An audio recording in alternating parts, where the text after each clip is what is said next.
Yep, sure. Hello world, it's Lee Kelson coming to you from Fire Tech Connect here in our studio in Queensland, Australia. Fire Tech Connect is all about driving the adoption of 21st century technologies in predicting, management and early detection of major fire, wildfire and bushfire events. Today I am joined by founder of Kubbla, Paul Fierro. Paul, welcome to Fire Tech Connect. Thank you. Thank you for having me. So Paul, whereabouts are you based at the moment? So we're outside of Detroit, Michigan, and we are in Shelby Township, Michigan, which is approximately a half hour, 40 minutes north of Detroit. Right. Okay. And you're obviously in lockdown, and US is considerably challenged at the moment with the coronavirus. Oh yeah, I've been pretty well isolated and trying to maintain the social distancing. I actually was diagnosed with a autoimmune disease and some hypertension when I was younger, so these are those risk factors. And I think it's Right. pretty important then for me to stay as isolated as possible.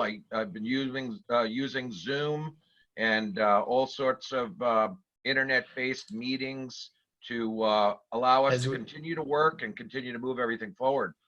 As we all have. So Paul, give us a little bit of your background, first of all, and then we'll dive into Kubbla and we'll talk more about that and the technology. Yeah, so from early childhood, I really gravitated to mathematics and science, eventually electrical engineering at the State University of New York at Stony Brook. Managed to do pretty decently in all my math and science classes. And I really gravitated to microprocessors, digital systems, and control system theory. Did some really good projects there at Stony Brook with Dr. Sheldon Shang, the chairman of the electrical engineering program. And from there, I started a career in the automotive industry with Electronic Data Systems, Ross Perot's old company, and supported General Motors at the Detroit Hamtramck Assembly, moving forward to Cadillac Luxury Car Division, product routing and tracking SME, resequencing of vehicles into the trim shop, came up with concepts to dynamically assign the order to bins and meet scheduling goals better. Also got a chance to join competitive manufacturing, and I invented a pull system which kind of improved the way that material flowed through GM assembly plants and reduced the downtime, reduced the inventory line side, and was able to do it actually with less labor. So it improved all the objectives of material delivery. And then won GM Chairman's Honor and the Big Apple Award. And from there, I took a stint over at Chrysler Corporation, where I worked as manager of throughput and data analysis, systems and scheduling, simulation scheduling group.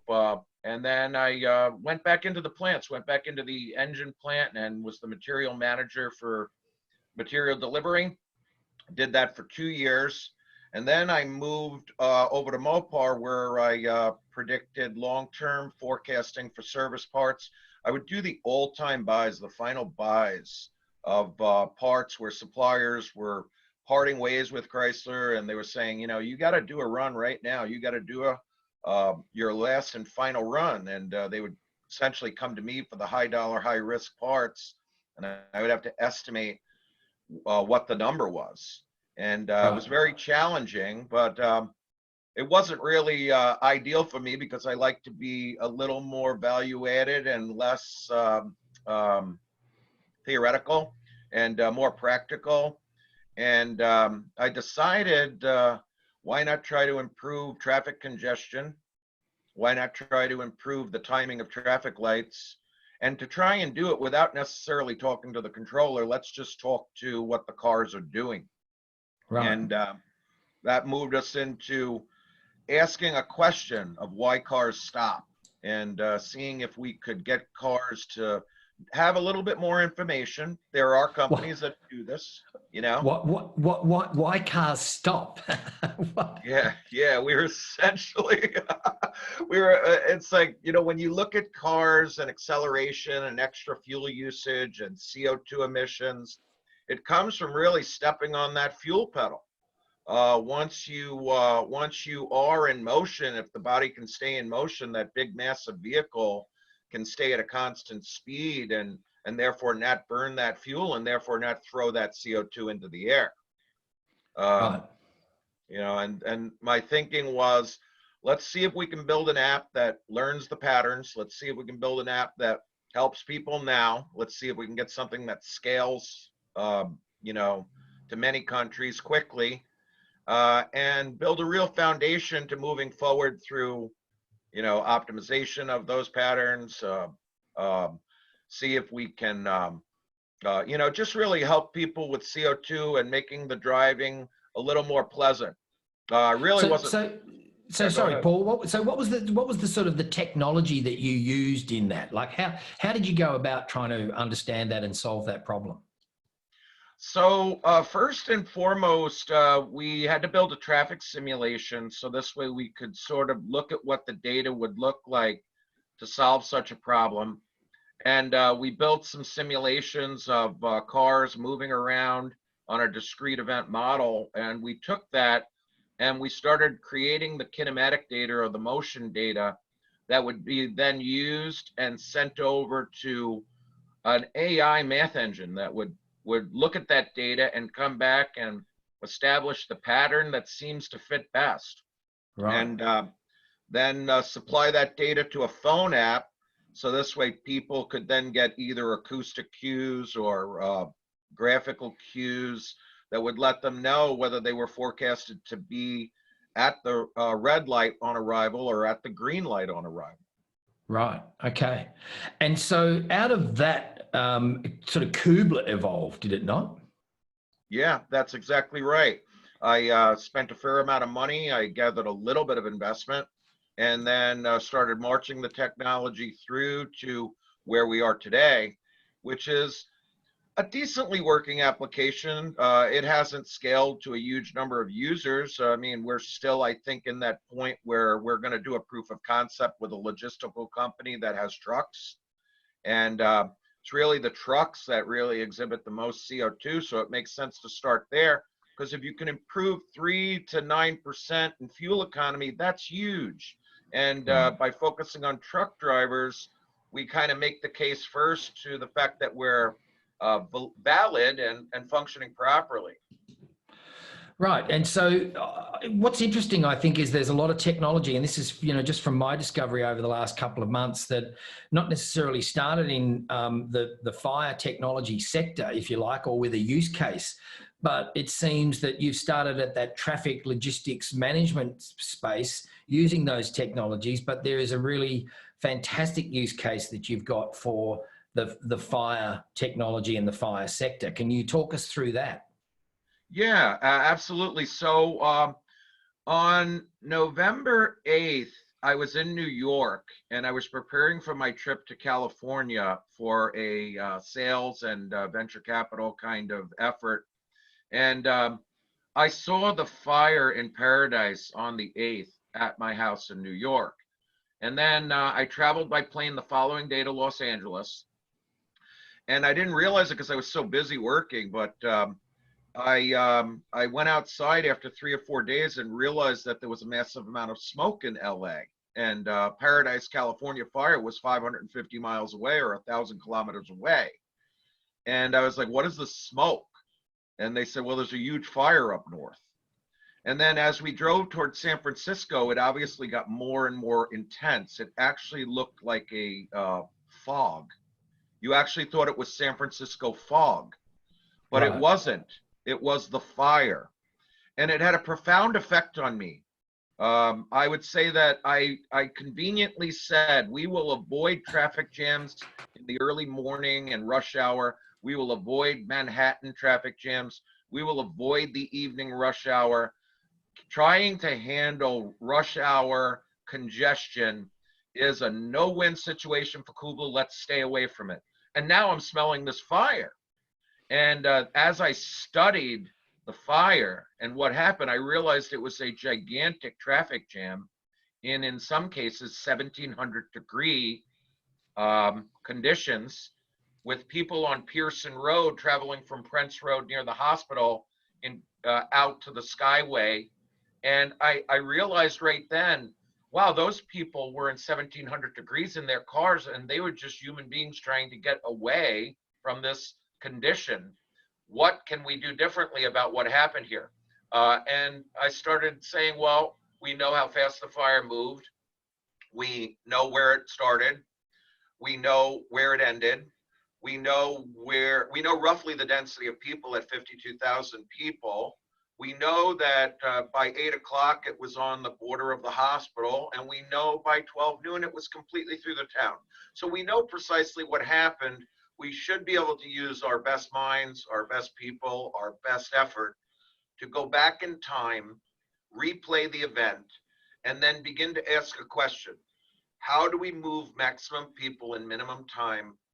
How do we do that in the minimum footprinted area?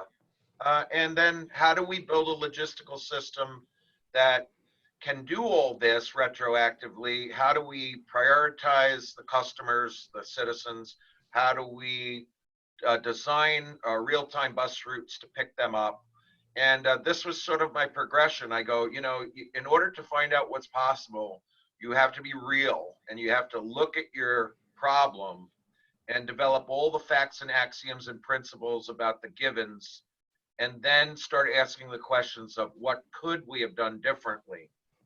And that's how I came about it. That's how I formulated that outline. And I would say we're making decent progress. You know, I would say that we're between that 50 and 75% of what I call that rapid prototyping stage, where you've got an idea of what you're building in pieces, and then you just start building it, and you assemble it. And I've managed to talk to a variety of organizations and people that I think can fit in each one of those spots to help us move quicker towards meeting the goal of having a fire evacuation service that we can at least simulate and verify that potentially the 85 people may not have passed. So really it's about the evacuation path, and it's sort of trying to understand and predict which path is the best way out of that situation. I know there's been a number of examples. Paradise is one, but there's been a number of other examples that I've come across where, you know, we're trying to evacuate people, we're trying to move trucks, we're trying to move cars. We're not sure which is the best route to take or to get them out of that situation. And what you're essentially doing is to sort of predict and analyze that, and then provide an escape path or an evacuation path. Is that a good summary? Yeah, absolutely. So if we think of it as sort of a series of extremes, you know, you would have people in place that basically need to be told, is it okay for you to leave in your car right now? Yes or no? Or if it's no, okay, where do I need to go as an intermediate point, and how long will it be before you pick me up in some big vehicle, like a bus or a truck or a van, or a person that's got a car and they've got 3 spaces in it. And essentially all of the team, the logistical team, all of the mechanisms that are available get employed to get allocated customers and get out. And let's see what's possible. Let's see how good we can do. That's my basic thought process, is that we need to try to introduce something like school buses in some quantity that enter the town and take some of the people out by a service called fire evacuation service. And let's see if we can get less cars on the road and more people per square area moving out of that town. I think I calculated 700 plus buses would have gotten everyone out of the town if you take the capacity of the buses. So why not introduce some percentage of buses, let some people get in their cars and go? Because one thing's for sure, when you come to a traffic light junction, there will be a congestion point there.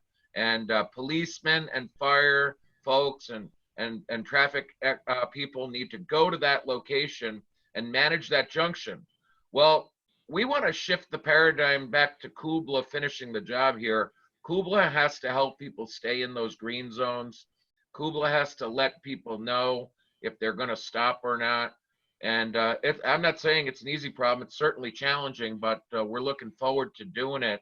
And I think we're going to see what's possible. So have you got some visuals or some examples of some of the technology in action? I did put some PowerPoints together that shows some of the progression of the early satellite technology. And although we don't have the fire integrated to the traffic model, we can just look at a baseline model that represents people moving around in the town of Paradise, showing a starting point. We've also got an outline of all the different technologies that we're working on. I think the big thing that we're working on right now is we're finding the right resource to help us do the prioritization of the citizens and the real-time logistical optimization of the routes for the buses. So, yeah, I could show you. Yeah, that'd be great. I could show you a simulation of the fire and the progression of it. Yeah, that'd be awesome. Okay, so I share my screen? Yeah. Okay. Let me just get it up here.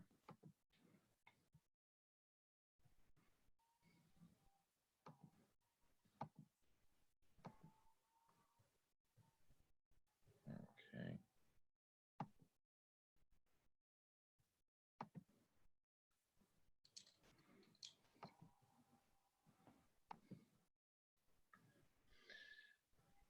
Can you see that? Yep, we can see that. Okay, so this is going to take you through what I call the Paradise Fire ellipses. And so what we did here, just to explain it before we look at it, is we took a simulation of the fire of Paradise. It's not the actual retroactive satellite imagery, but it's a scientist's rendition of what had happened. So this simulation is not mine, but it was a good starting point to do color filtering, where you filter for just the fire. And then we basically put what's called a holistic edge detection around the fire, which basically told us where it seems to be. And then we drew an ellipse around it, which tells us the angle of the ellipse and the area of the ellipse, which becomes the area of concern. And then that is going to be used in a forecast of the fire. I don't have the forecast today. I do have some data on it, but I just want to basically show how we're going from this conceptually. Yep. So here is the fire simulation. At 6:24, it starts in Pulga, and it's working its way across Feather River Canyon, and then it eventually gets to the edge of the hospital here, and then it goes into the town, and then it goes through the town. The scientists noted that this was just their first kind of look at it, and this is their mathematical approach using the wind and the fuel, and using it to basically predict with math what the fire would have done analytically. And then at 2 o'clock it stops, and we basically get the end of this simulation model. So we're going to take this and look at some analysis of it. So here is an early stage holistic edge detection of where we believe the fire is in the early going. It's on a black image because we've filtered out everything except the fire and placed an edge around it, and then drew an ellipse around that, all in an effort to understand where the fire is right now. And then 1 moment later, we get another, so forth and so on. Yeah. We go through this progression, and eventually it actually starts to find different groups. So it actually starts separating into different areas. And essentially, this will represent then a basic forecast of how that fire had moved. So we can take really any set of video images of fire and or infrared heat detection, and where we can place colors over time in an image, can then be processed through this to generate in real time where is the fire and where is it moving. Wow. Yeah, so that is that one. And I also have sort of the outline of how we're doing. So in a real fire situation, you see where you see there that fire is actually broken into 4 or 5 pieces. I imagine with the smoke and everything that's happening, the activity around the fire, it's very difficult to see that fire has actually broken apart into various pieces. Yeah, that's right. In fact, what happens with a lot of these fires, obviously, is there's a tremendous amount of smoke. And one of the things I think we have to look at is, you know, what sort of images are out there that are detecting the infrared heat. So this way we can isolate where the fire is, where it's at its very beginning, where it's just beginning to grab the fuel, because this is the place where it's hottest. Like most fires, the fuel that's being burned initially is where you're going to have the tremendous amount of heat and you know, heat flux. So we want to see, you know, what technologies are out there that can bring us to the color mapping over time. So this way we can produce that fire forecast and do it retroactively. Let's look at what was available on November 8th. Let's look at what was available on Kincaid. Let's look at what Fireball produces, and So let's see if it's adequate. let's just talk about that for a minute, Paul. You mentioned Fireball International, and I had an interview with Christoph Tyler just the other day. And I know that we've connected you guys, and you're trying to get some imagery from their satellite images to help you in evaluating and analyzing that. Is that correct? Yes, absolutely. What I'd like to do is I'd like to say what imagery was available on November 8th for Paradise, what imagery was available for the Kincaid fire. Let's take a video similar to what I just showed with the simulation for the actual one, and then I can take that and process it through the forecast to represent a prediction of what the fire is over time in terms of what area it's in and where it's moving. And with some statistical confidences, we can look at the worst case or the upper bound case, as well as a lower bound case of where the fire might be growing over time, and forecast the fire's progression for the purposes of laying it on top of a traffic model where we can look at where people are and then evaluate the application of inserting mass transit where needed into the process of telling people where to go to pick them up based on them holding a phone app.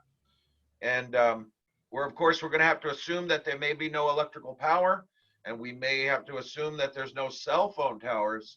Therefore, the technology used to get to the internet very well could be something like mesh technology. And we're going to have to first work on the math, assuming we can know where people are and utilize that in a positive manner. I know there's a lot of talk about, you know, systems that are geared towards knowing people's positions and privacy. Sure, that's definitely a concern, and we want to keep that in light. In fact, at Kubbla, we want to make sure that everyone has the right to be forgotten, and that we're focused more on the aggregation of data for the purposes of adding value and doing something decent. In the case of a fire, I think it's very decent to suggest that we're going to plan a logistical system to get maximum people out in minimum time. Right. I love that. Everyone has the right to be forgotten. Yeah. Yeah, well, they do. They really do. I think that it's an important part in our age that we're in right now, is to recognize that GPS and location apps and things of this nature, they should do their important value-added work and then consider discarding the individual knowledge as soon as possible. So you mentioned mesh technology when there are no mobile towers or access to internet. So talk to us about the mesh technology for those that aren't familiar with it. Well, I think what's important is that you recognize that cell phone towers got overwhelmed in this fire, so we have to look for another way to make connections to a network like the internet, and we have to look at things like radio frequency mesh, where we can have communication between devices that essentially, if one person in another town nearby is connected to the internet, the mesh technology can essentially daisy chain through radio frequency to each other, and eventually everybody's daisy chaining to a point where someone is connected to the internet, and everyone Right. sort of piggybacks off the back of that connection. Right. You know, and I think Yeah. that's a must-have, is that we have to assume that there's no electrical power and that there is no cell phone towers. Yeah. So do you want to talk us through this slide that we're looking at here? Yeah, so this is just an outline that I put together to represent what I think we're doing. And one, I just showed satellite imagery of fire using computer vision and fire forecasting to take us through a mathematical representation of what the fire did over time. And in the real world, when a fire breaks out, we would have to predict what it will do in the future. And getting to traffic light pattern junction management, when you have two sets of vehicles coming perpendicular to each other at a junction, we have to find a way to allow that to be handled through a mechanism like Kubbla, where we basically schedule cars in green zones that do not conflict with each other. And it's very important to help the police officers manage a junction without necessarily having to do it the old-fashioned way of waving people through, but giving people the knowledge necessary to keep on moving and allow us to know what the capacity of the roadways are and try not to exceed it. 3, we want to know where people are that we need to pick up, either from general town ledger or town ledger plus the workday ledger, or we want to read it right from the mesh network, right from the phone itself, where people might say, hey, I've got a phone, but these people with me don't. So it's me and 5 others that need to be picked up. And then once we know how many customers are and where they are and what the fire is going to do, we're in a position to logistically optimize. And that means that we need to pick up people that need us to pick them up first. And to put it simply, the ones that are going to get hit by the fire first. And we need to know if it's okay if you're out at the edge of town, you can get in your car and leave now. But we need to do that with AI. And we need to make that decision in milliseconds and seconds. We can't wait. And 5, we always need to be looking at data. We always need to be looking at performance. So we're going to have municipal portals and a management dashboard that measures metrics over time. You can think of difficulty of evacuation index being the population that needs to be moved divided by the fire's speed and size. And the other factor, of course, is how many outbound server roads there are. And of course, what's the maximum speed you can travel on these roads. Test it all in a discrete event simulation of the town. Replay the fire in the model, replay the basic position and density of people and where they were, schedule the buses in, schedule the mass transit in, understand whether people have one person in the car or more. And then from that, we're in a good position to go back in time.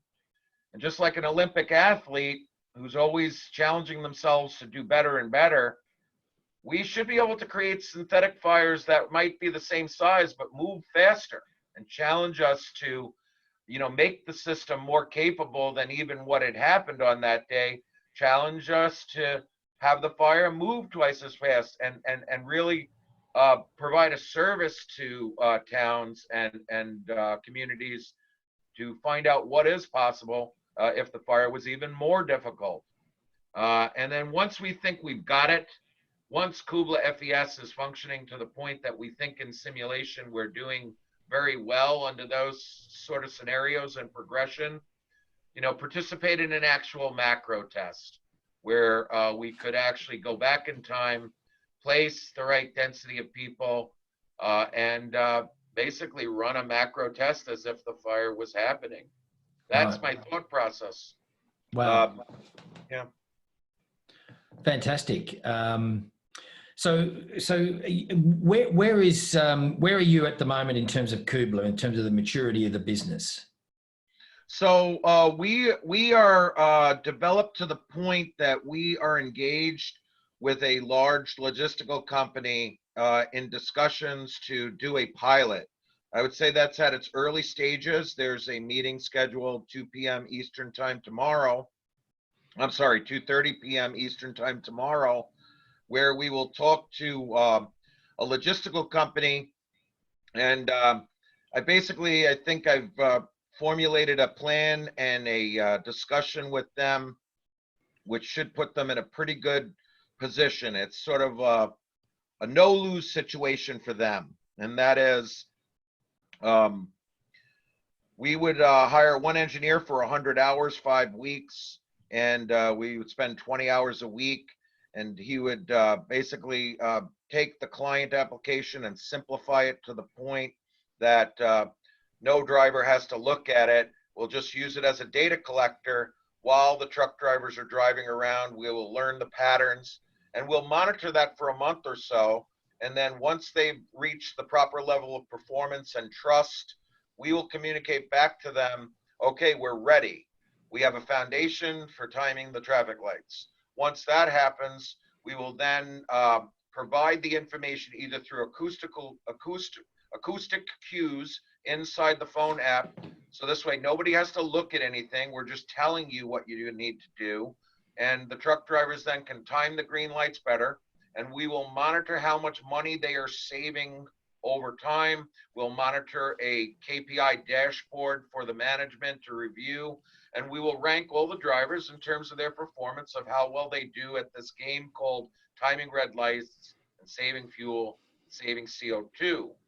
And once that's done, then we'll have a relationship with them that tells us precisely how much money we're saving per driver per year. And we'll look to hopefully build our first customer and then move on from a pilot to an expanded group of people. And Kubbla will have its first logistical customer. Fantastic. So if you maybe just drop your screen share down, so I can go back to your view. Yep. So if people want to find out more about Kubbla, where can they go and find out more? Yes, so we do have a website, and we have a data portal where we are collecting data currently. We have roughly 43,000 intersections collected in the United States. And wow. We actually have 64 in China. Someone made a trip to China. And right. The only other country other than the United States is China, because someone took a trip there and just took a bus around Guangzhou, I think it was, Shenzhen. And so I saw those intersections get collected. It is kind of comical.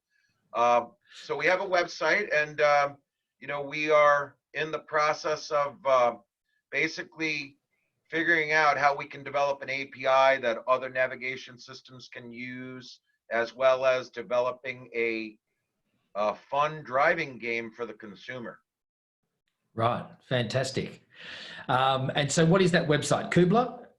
Yeah, www.kubbla.com. Kubbla? Yep, that's right. And Paul, are you on LinkedIn? Can people connect with you on LinkedIn? Yeah, my personal LinkedIn profile is out there. I think we've still in the development of all of our social media things and activities. One of the things I've really focused on is function and the system working technically and proof of concept. And once I feel that we've got that, then we should be able to get, you know, some more modest investment and then expand out in the social media and really a sales effort to get more logistical customers gathering the data. I basically told the logistical company that in the monetization of the traffic lights, we will give them champion status, which will be a non-dilutable portion of the profit sharing. So we're basically going to take some of Kubbla's profit and funnel it back into our premium users that help us gather the data, sort of emulating the gold rush. Right. Excellent. That's fantastic. Really amazing technology, Paul. And thanks for being part of Fire Tech Connect. We certainly help, that we can do our piece to help accelerate the adoption and your first customers. We look forward to working with you more closely, and hopefully the connections that we can help you make, and Fireball International is one case in point. That bears some fruit for you. So we're really keen to watch the progress over the coming months. And if people want to know more about Fire Tech Connect, you can go to firetechconnect.com. Please reach out to Paul on LinkedIn and check out kubbla.com for more information. Paul Fierro, thank you very much for joining us on Fire Tech Connect today. Thank you very much. Glad to be part of it. Thanks, mate. Talk to you soon. Yeah, cool. Thanks a lot.